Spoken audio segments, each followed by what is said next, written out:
কেমন আছো তোমরা? ভালো আছো নিশ্চয়ই। আমাকে মনে আছে? আচ্ছা, মনে না থাকলে আমি আবার তোমাকে পরিচয় দিচ্ছি। আমার নাম হচ্ছে রেজওয়ানা হক। তো আমরা পূর্ববর্তী পাঠের আমি আগে যা পড়িয়েছিলাম সেই পাঠ সম্পর্কে একটু আবার ধারণা দিচ্ছি।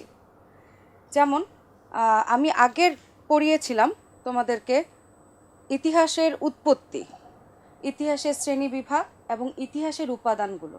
তোমাদের কি মনে আছে ইতিহাস কোথা থেকে উৎপত্তি হয়েছে? হিস্টোরিয়া থেকে, হিস্টোরি, ইতো শব্দ থেকে ইতিহাস, তারপর আবার যার মিনিং হচ্ছে ঐতিহ্য। আমরা এই বিষয়গুলো কিন্তু পড়েছিলাম এবং পড়েছিলাম যে ইতিহাসের দুইটা উপাদান আছে, লিখিত উপাদান, অলিখিত উপাদান। এবং আমরা ইতিহাসের শ্রেণীবিভাগও পড়েছিলাম। তো আমরা আগে এই বিষয়গুলো পড়েছিলাম। এখন আমাদের যে বিষয়গুলো আসছে সেটা হচ্ছে আমাদের ইতিহাসের বিষয়বস্তু।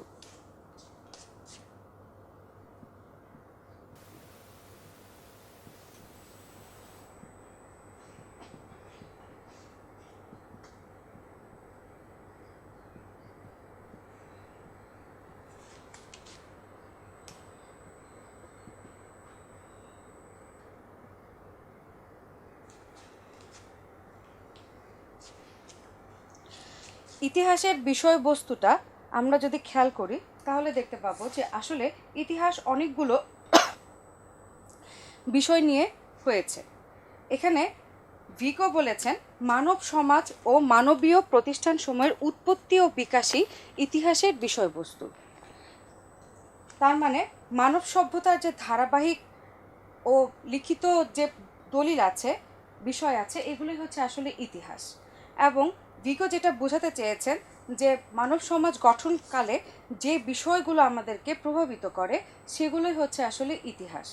যেমন শিল্প, সাহিত্য, দর্শন, ধর্ম, আইন, যুদ্ধ, এই বিষয়গুলোই হচ্ছে আমাদের ইতিহাসের মধ্যে অন্তর্ভুক্ত। এগুলোই হচ্ছে আমাদের ইতিহাসের বিষয়বস্তু। তারপর আমরা যেটা দেখব সেটা হচ্ছে ইতিহাসের বৈশিষ্ট্য।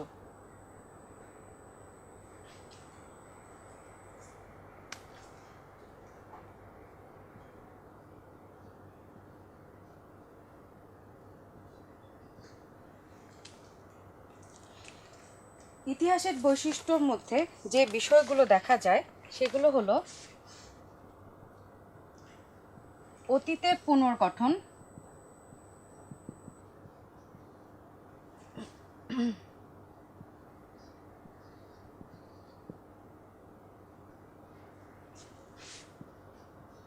মানব সমাজ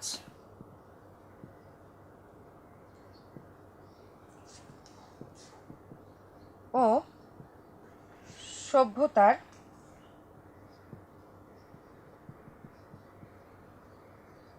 বিবরণ। 3 নাম্বার হচ্ছে গতিশীলতা।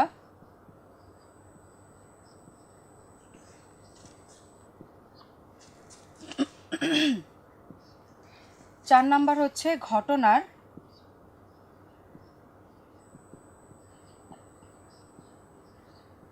সঠিক বিবরণ।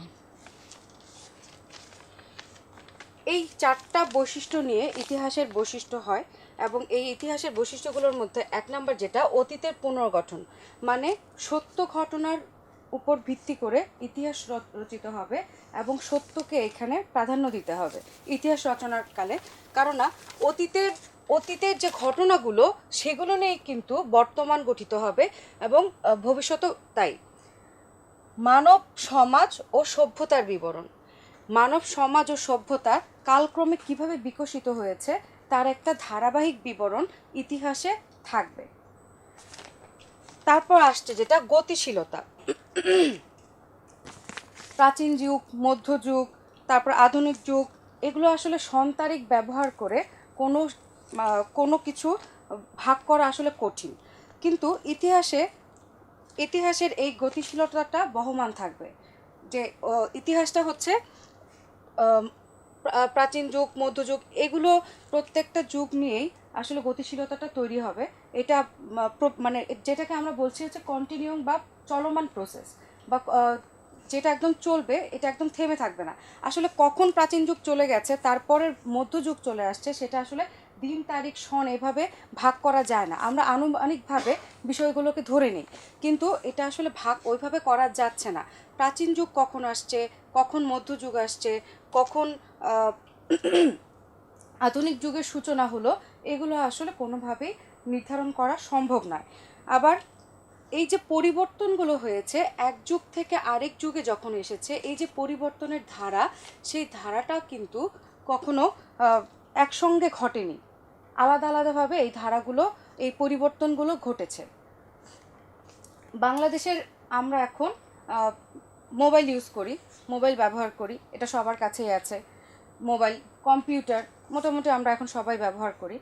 ভিডিও কল, যেটা বাংলাদেশে কখন আসছে আসলে আমরা কিন্তু ওইভাবে মনে রাখতে পারিনি যে আমাদের বাংলাদেশে এই যে পরিবর্তনটা, ওভারঅল পরিবর্তনটা, সম্পূর্ণভাবে পরিবর্তনটা হয়েছে, এটা কখন হয়েছে, কিভাবে হয়েছে, এটা কিন্তু আমরা কেউই মনে রাখতে পারিনি।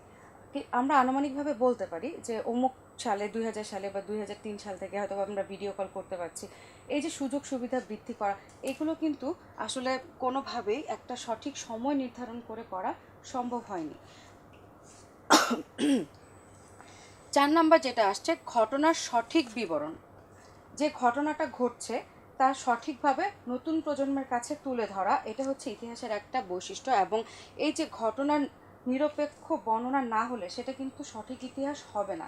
নিরপেক্ষ বর্ণনা মানে হচ্ছে যে যদি এরকম হয় যে কোনোভাবে আমি সেটা ভুল বর্ণনা দিলাম, অথবা যে ঘটনাটা ঘটেছে সেটা আমি না বলে সেটাকে ঘুরিয়ে পেঁচিয়ে বা ওটাকে আমি আমার মনের মতো করে বললাম, তাহলে কিন্তু সেটা ইতিহাস হবে না। কারণ ইতিহাসের বিষয়টা নতুন প্রজন্মের কাছে তুলে ধরা, যেহেতু এটা অতীতের ঘটনা, আমি সেই সময় জন্মগ্রহণ করিনি, কিন্তু আমি তো এই ঘটনাটা জানতে পারি, এবং সেটা যদি সঠিক হয় তাহলে আমার জ্ঞান লাভ হবে এবং আমি সঠিকভাবে ইতিহাস সম্পর্কে জানতে পারবো। আমার দেশে কি ঘটেছে, কোথায় কি ঘটেছিল, কেন ঘটেছিল, এই বিষয়গুলো আমি এই সম্পর্কে জানতে পারবো। ইতিহাসের পরিসর, ইতিহাসের পরিসরটা আসলে আমরা আবার একটু দেখে নিই এখানে।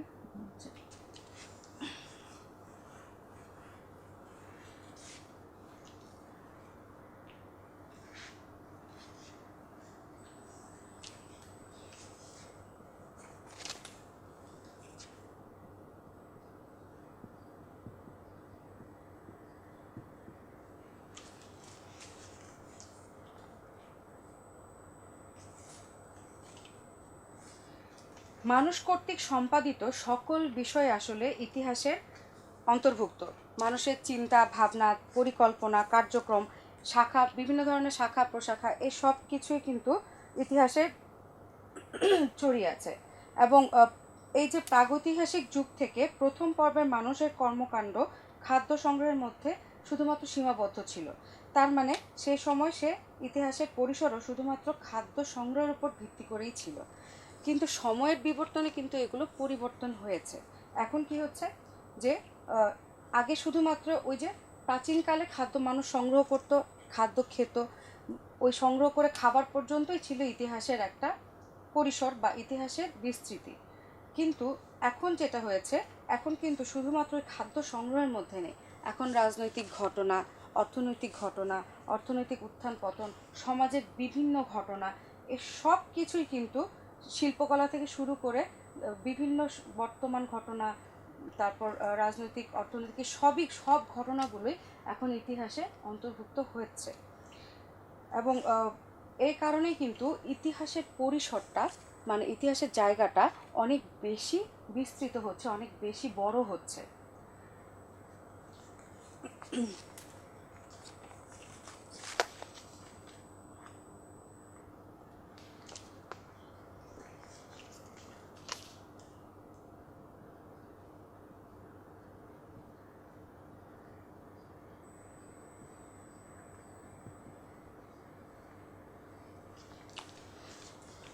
ইতিহাসের প্রয়োজনীয়তা, ইতিহাসের আমাদের জীবনে অবশ্যই ইতিহাসের প্রয়োজন আছে। কারণ হচ্ছে ইতিহাসকে কেন্দ্র করে আমাদের যেহেতু বর্তমান ভবিষ্যৎ এ সব কিছু গড়ে উঠছে, সুতরাং ইতিহাস আমাদের জীবনের একটা বড় অংশ আছে। এবং এই ইতিহাস পড়ে কিন্তু আমরা ভবিষ্যতে মানুষের জীবনযাপন, অতীতের মানুষের জীবনযাপন সম্পর্কে জানছে, এবং সেইভাবে কিন্তু আমরা নিজেদেরকে তৈরিও করছি যে আমার অতীতের এই ঘটনা ছিল, এবং অতীতের যেহেতু অতীতের ঘটনার উপর, আমি বারবার কিন্তু বলছি যে অতীতের ঘটনার উপর ভিত্তি করেই বর্তমান ও ভবিষ্যৎ গঠিত হচ্ছে। সুতরাং এই অতীতের যে ঘটনাগুলো সেগুলো নিয়ে যেহেতু ইতিহাস, আমি যখনই ইতিহাস পড়ব আমার কিন্তু জ্ঞান বৃদ্ধি পাবে, এবং তার সাথে সাথে আমার যে ইতিহাসে যে বিভিন্ন শিক্ষা, ইতিহাসের বিভিন্ন ঘটনা, সেখান থেকে কিন্তু আমি শিক্ষা লাভ করব, এবং তার সাথে সাথে আমি কিন্তু সচেতনও হব যে এই বিষয়টা করলে এরকম ধরনের কাজ হতে পারে, এটা নিয়ে কিন্তু আমরা সচেতন হতে পারব। সুতরাং ইতিহাস পাঠ করা বা ইতিহাস পড়াটা খুবই জরুরি, এবং ইতিহাসের প্রয়োজনীয়তা রয়েছে। আমরা একটু ইতিহাসের প্রয়োজনীয়তাটা দেখে নিচ্ছি।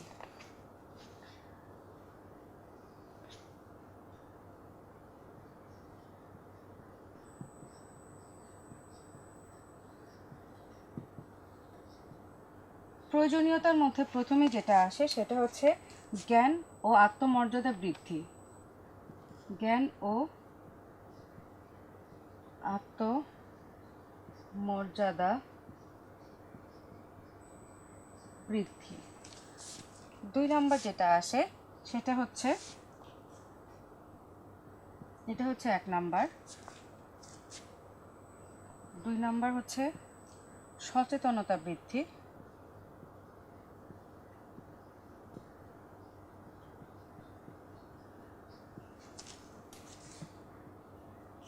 3 নম্বর হলো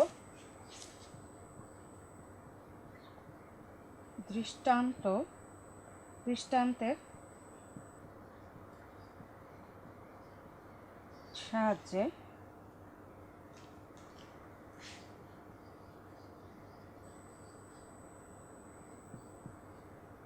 শিক্ষা দেয়। খেয়াল করি আমরা, আমাদের প্রয়োজনীয়তার মধ্যে প্রথম যেটা আসে সেটা হচ্ছে জ্ঞান ও আত্মমর্যাদা বৃদ্ধি। ইতিহাস আমাদেরকে জ্ঞান ও আত্মমর্যাদা বৃদ্ধি করে। কিভাবে করে সেটা শুনি। যদি ইতিহাসটা হয় আমার দেশের বা আমার ঐতিহ্যগত, যেটা আমাদের জাতীয়তা বোধ জাগ্রত করে, আমার আত্মত্যাগের কথা লিখিত আছে, সেটা কিন্তু আমাদের জ্ঞানও বৃদ্ধি করে, তার সাথে আমার আত্মমর্যাদাও বৃদ্ধি করে। 1952 সালের ভাষা আন্দোলন, কোনো দেশ এইভাবে ভাষার জন্য জীবন দেয়নি। আমরা তো ভাষা আন্দোলনের ঘটনা জানি যে ভাষা আন্দোলন 1952 সালের 21শে ফেব্রুয়ারি যে ভাষা আন্দোলন হয়েছিল, এখানে সাধারণ ছাত্র জনতা থেকে শুরু করে সর্বদেশের মানুষ সাপোর্ট করেছিল, সমর্থন করেছিল, এবং যার ফলশ্রুতিতে কিন্তু 144 ধারা ভঙ্গ করে মিছিল করা হয়, এবং সেই মিছিলের উপর পুলিশ গুলি করার ফলে অনেক লোক সেখানে মারা যায়। তাহলে এই যে জ্ঞান ও আত্মমর্যাদা আমাদের বৃদ্ধি পেয়েছে, কারণ আমাদের জাতির একটা ইতিহাস, জাতীয় ইতিহাস কিন্তু এখানে লিপিবদ্ধ আছে। তার মানে আমি যখনই ভাষা আন্দোলনের কথাটা আসছি বা বলছি, তখনই কিন্তু আমার সেটা গর্ববোধ হচ্ছে যে আমাদের একটা দেশ, যে দেশে একমাত্র ভাষার কারণে মানুষ যুদ্ধ করেছে, যে দেশে আন্দোলন করেছে এবং জীবন দিয়েছে। তারপর সচেতনতা বৃদ্ধির মধ্যে এই যে সভ্যতার কতগুলো উত্থান পতন আছে, ভালো মন্দ এই দিকগুলো যে আছে, এই দিকগুলো সম্পর্কে আমরা পার্থক্য করতে পারি, এবং খারাপ কাজের ফলাফল কি হতে পারে, ভালো কাজের ফলাফল কি হতে পারে, সেটা কিন্তু আমরা ইতিহাস থেকেও কিছুটা বুঝতে পারি। যে যদি কেউ খারাপ কাজ করে, সেক্ষেত্রে তার ফলাফলটা কী ধরনের হতে পারে, বিশ্বাসঘাতকতার ফলাফলটা কী হতে পারে। তো এই কারণে আমাদের কিন্তু সচেতনতা বৃদ্ধি হচ্ছে, এবং আমরা ভুল থেকেও কিন্তু শিক্ষা গ্রহণ করছি যে এই কাজটা করলে, এই পূর্বে আমার পূর্ববর্তী পুরুষ এই কাজটা করে গেছেন, খারাপ কাজ করে গেছেন, তার জন্য তার শাস্তি হয়েছিল। তো এখান থেকে আমি শিখব যে আমি এই কাজটা করব না, তাহলে কিন্তু আমার এই ধরনের শাস্তি হতে পারে। সুতরাং আমার সচেতনতা বৃদ্ধির জন্য ইতিহাস জানা জরুরি। দৃষ্টান্তের সাহায্যে শিক্ষা দেয়। কীভাবে? দৃষ্টান্ত মানে হচ্ছে তোমাকে উদাহরণ দিয়ে শিখাবে যে এই কাজটা মানে এইরকম হয়েছিল, এই কাজটা আর করা যাবে না। যেমন ধরো, রবার্ট ব্রুসের কথা কি আমরা শুনেছি, যিনি স্কটল্যান্ডের রাজা ছিলেন। তিনি 6 বার পরাজিত হয়েছিলেন ইংল্যান্ডের রাজার কাছে, এবং ইংল্যান্ডের ইচ্ছা ছিল যে স্কটল্যান্ডটাকে সম্পূর্ণভাবে ইংল্যান্ডেরই একটা অংশ করে নেওয়ার জন্য, কিন্তু রবার্ট ব্রুস সেখানে পরাজিত হচ্ছিলেন বারবার। তিনি 6বার পরাজিত হওয়ার পর তিনি একটা গুহায় লুকিয়েছিলেন এবং সেখানে তিনি চিন্তা করছিলেন যে আমি কীভাবে জয়লাভ করতে পারি। তিনি মন থেকে অনেক ভেঙে পড়েছিলেন, কিন্তু তিনি দেখতে পেলেন যে একটা মাকড়সা 6বার করে জাল ছুটছে। কয়েকবার জাল ছুড়লো এই পাশ থেকে বাম পাশ থেকে ডান পাশে আসার জন্য, মানে জায়গা চেঞ্জ করার জন্য। তখন সে এই জিনিসটা খুব ভালোভাবে পর্যবেক্ষণ করতে শুরু করলেন এবং দেখতে পেলেন যে 6বার জাল ছোড়ার পরে 7মবার মাকড়সাটা ওই পাশ থেকে এক পাশ থেকে আরেক পাশে আসতে সক্ষম হলো। এবং তখন তিনি এই মাকড়সার কাছ থেকে উদ্বুদ্ধ হলেন যে আমি 6বার পরাজিত হয়েছি, তার মানে 7মবারের বার আমি যদি চেষ্টা করি তাহলে আমি অবশ্যই পারবো, এবং তিনি 7মবার জিতেছিলেন। তো এই যে এই ধরনের প্রক্রিয়া থেকে, এই ধরনের উদাহরণ থেকে কিন্তু আমরা আমাদের জীবনের নতুন শিক্ষা গ্রহণ করতে পারি যে সফলতা মানে ব্যর্থ হলে যে আমরা একদম ভেঙে পড়বো বা ব্যর্থ হলেই যে আমার সব কিছু শেষ হয়ে গেল, এখান থেকে আমরা কিন্তু শিক্ষা গ্রহণ করতে পারি যে না, ব্যর্থতা কিন্তু সফলতার চাবিকাঠি। তার মানে আমি কয়েকবার ব্যর্থ হয়েছি, কিন্তু আমি যদি চেষ্টা করি আমি অবশ্যই সফল হতে পারবো। পূর্ববর্তী পড়া এবং আজকে যে পড়াটা হলো সেই পড়ার উপর বেসিস করে, সেই পড়ার উপর ভিত্তি করে আমরা কিছু কোশ্চেন দিব। সেগুলো অবশ্যই ছোট ছোট প্রশ্ন, বড় কোনো প্রশ্ন দিচ্ছি না এখন। তো আমি যে বিষয়টুকু বা যতটুকু পড়িয়েছি এই বিষয়টুকু তোমরা বুঝতে পেরেছো কিনা সেই জন্যই আমি কোশ্চেনগুলো দিচ্ছি, এবং কোশ্চেনগুলো লেখার সময় অবশ্যই খেয়াল করবে এবং উত্তর দেওয়ার সময় অবশ্যই সেটা খেয়াল করে উত্তর দিবে। আমি আশা করি তোমরা এই কোশ্চেনের অ্যান্সারটা করতে পারবে।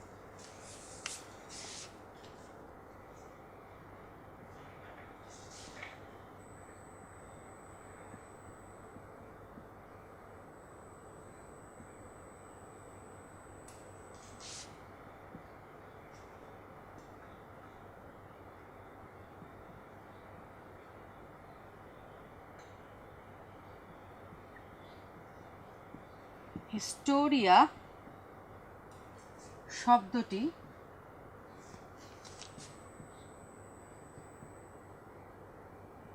সর্বপ্রথম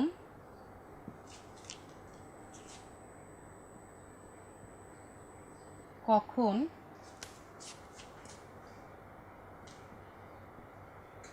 ব্যবহার করা হয়?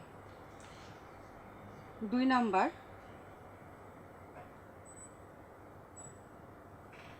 হিস্টোরিয়া কোন ভাষার শব্দ?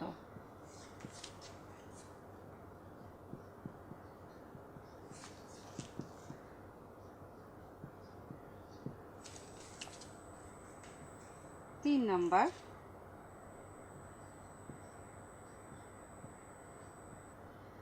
ইতর শব্দের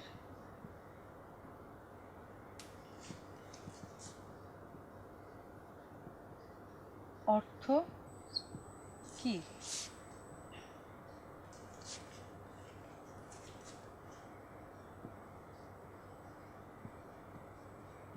আধুনিক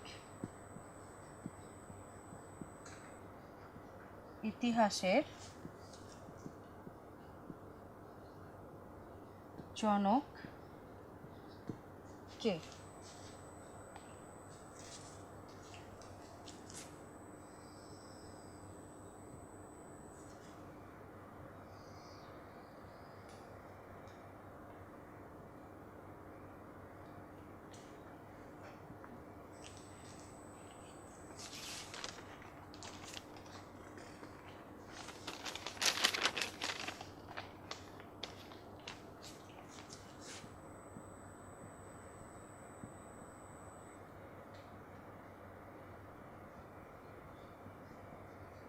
হেরোডোটাস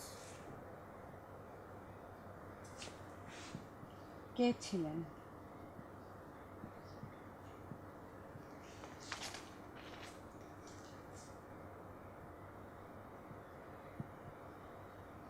তর্কাৎ ই আকবরী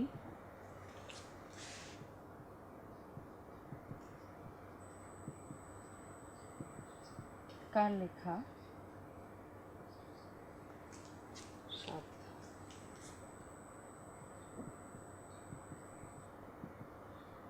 ওয়ারী বটেশ্বর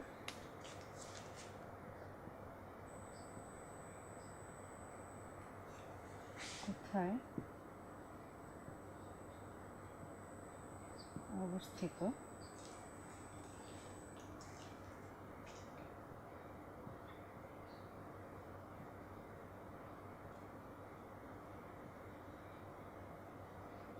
ইতিহাস শব্দের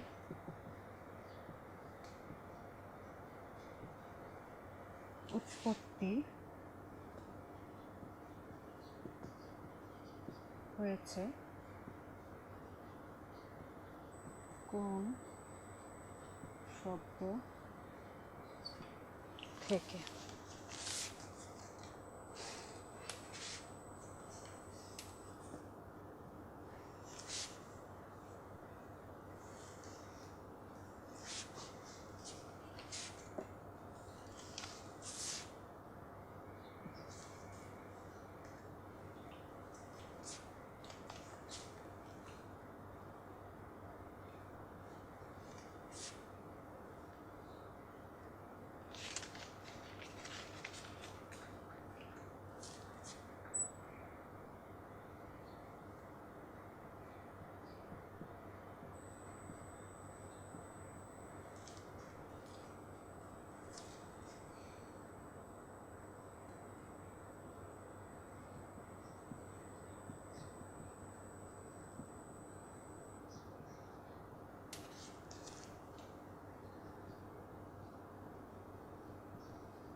এক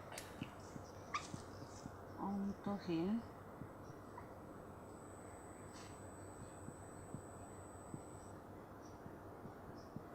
সংলাপ।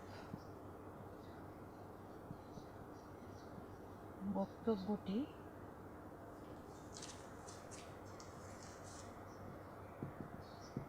কার?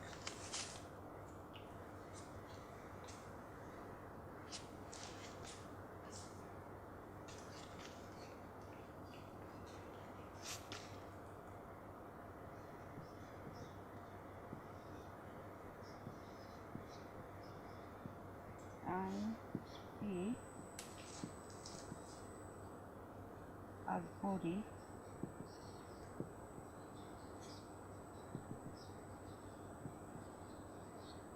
কার লেখা? 10টা প্রশ্ন তোমাদেরকে দেওয়া হলো এবং এটার সময় দেওয়া হয়েছে 10 মিনিট। এই 10 মিনিটের মধ্যে লেখা শেষ করবে এবং তারপর আমি এটার উত্তর তোমাদেরকে বলে দিচ্ছি।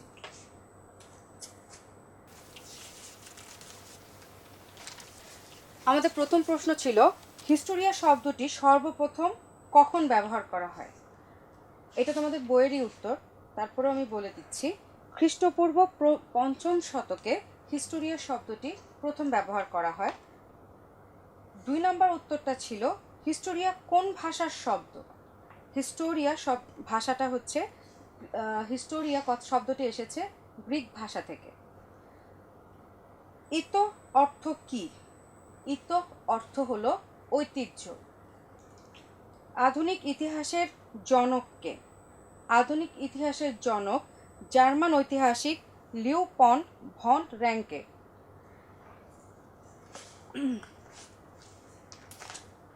আমাদের 5 নম্বর প্রশ্নটা ছিল হেরোডোটাস কে ছিলেন? হেরোডোটাস ছিলেন ইতিহাসের জনক। তরকাত-ই নাসিরি গ্রন্থের লেখক কে ছিলেন? তরকাত-ই নাসিরি গ্রন্থের লেখক ছিলেন মিনহাজ উস সিরাজ। মিনহাজ উস সিরাজ তরকাত-ই নাসিরি গ্রন্থটি লিখেছিলেন। পরের প্রশ্নটা ছিল ওয়ারী বটেশ্বর কোথায় অবস্থিত? ওয়ারী বটেশ্বর অবস্থিত নরসিংদী জেলায়। ইতিহাস শব্দটির উৎপত্তি হয়েছে কোন শব্দ থেকে? ইতিহাস শব্দটির উৎপত্তি হয়েছে ইতক শব্দ থেকে। ইতিহাস হলো বর্তমান ও অতীতের মধ্যে এক অন্তহীন সংলাপ। বক্তব্যটি কার ছিল? বক্তব্যটি ছিল E.H. কারের। E.H. কার এই বক্তব্যটি দিয়েছিলেন। তোমাদেরকে এখন একটা বিশেষ কথা বলবো, সেটা হলো যে আমরা আগের অংশে যে মনীষীদের বক্তব্যগুলো দেখেছিলাম এবং এইবার যে বক্তব্যগুলো দেখেছি প্রত্যেকটাই কিন্তু তোমাদের জ্ঞানমূলক প্রশ্নের জন্য খুবই খুবই জরুরি এবং গুরুত্বপূর্ণ। এই যে বক্তব্যগুলো, মনীষীদের বক্তব্যগুলো, এগুলো কিন্তু কোনোভাবেই বাদ দেওয়া যাবে না। এবং আমাদের মনে রাখতে হবে যে আমাদের বইয়ের ভিতরে যে অংশটুকু আছে, যা আছে, এই জায়গাগুলো যদি আমি ভালোভাবে মাথায় রাখতে পারি তাহলে আমি সব ধরনের প্রশ্নের উত্তর দিতে পারবো। এবং আমরা যখন জ্ঞানমূলক প্রশ্নের উত্তর লিখব তখন আমাদের মাথায় রাখতে হবে জ্ঞানমূলক প্রশ্নের উত্তর যেন সম্পূর্ণ একটা বাক্যে হয়, শুধুমাত্র ওয়ার্ডে যেন না হয়, একটা শব্দে যেন না হয়। যেমন আমি যদি এখন বলি হেরোডোটাস কে ছিলেন, তুমি লিখে দিলে যে তিনি ইতিহাসের জনক, কিন্তু তিনিটা কে? এখানে আমাকে বিষয়টা উল্লেখ করে বলতে হবে হেরোডোটাস ছিলেন ইতিহাসের জনক। তার মানে আমাকে সম্পূর্ণভাবে একটা বাক্য লিখে তারপর উত্তরটা করতে হবে। কোনোভাবেই এই কাজটা করবে না যে শুধুমাত্র উত্তরটা দিলাম ইতিহাসের জনক অথবা তিনি ইতিহাসের জনক ছিলেন, এইভাবে উত্তরটা দেওয়া যাবে না। উত্তরটাকে অবশ্যই সুন্দরভাবে গুছিয়ে তোমাকে লিখতে হবে।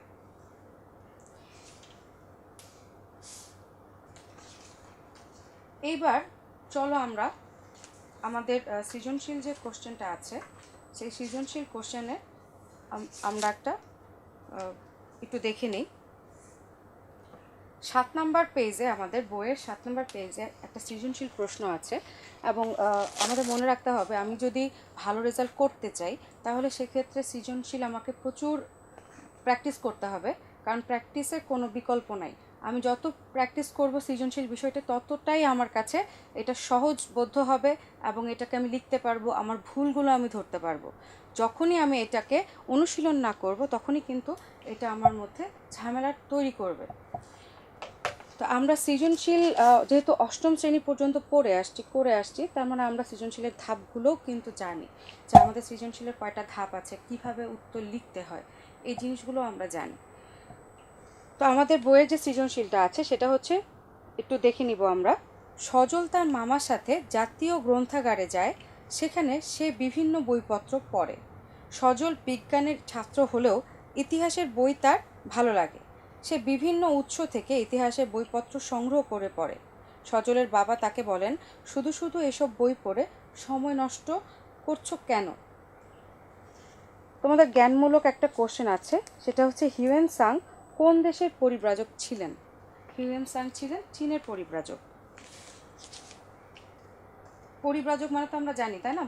যিনি বিভিন্ন দেশ ভ্রমণ করেন তাকে বলা হয় পরিব্রাজক।